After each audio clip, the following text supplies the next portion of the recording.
First, we're the only party at this election which can show how every policy in our manifesto will be paid for. No commitments requiring additional borrowing, not a single one. This is the first lot. Second, our manifesto writes the first line of Labour's first budget. This budget cuts the deficit every year. And that budget will only be presented when that has been verified by the Office of Budget Responsibility. That is the second lot. Third, the next Labour government will meet our fiscal rules, with the national debt falling and a surplus on the current budget. So we will set new ambitions for the minimum wage. A minimum wage by 2019 reaching its highest ever proportion of average earnings, rising to more than £8 an hour, so hard work pays again in our country. And we write the next chapter in the fight to end low pay. We will legislate so everyone who works regular hours will get a regular contract, not a 0 hours contract. The next Labour government will introduce a new national childcare service to work with primary schools to help guarantee that wraparound childcare that should be there for every working parent that wants it.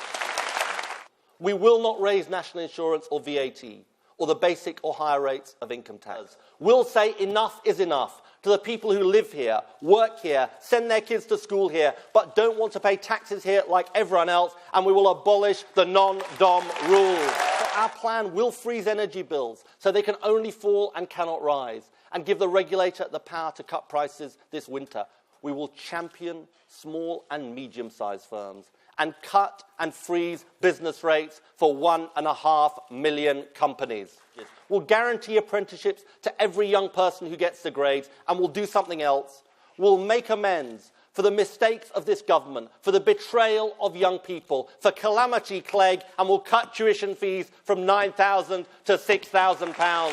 That's why it's right to ask those who can to pay a little bit more.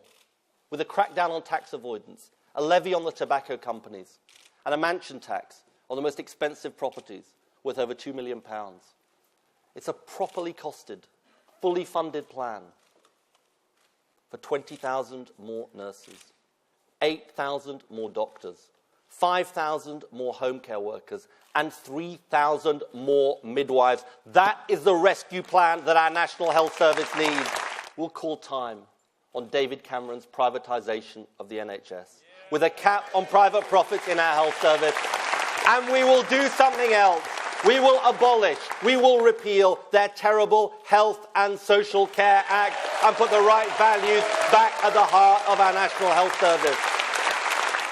Those who come to our shores from abroad should make their contribution to our country before they claim benefits. People should learn English if they work directly with the public in our public services.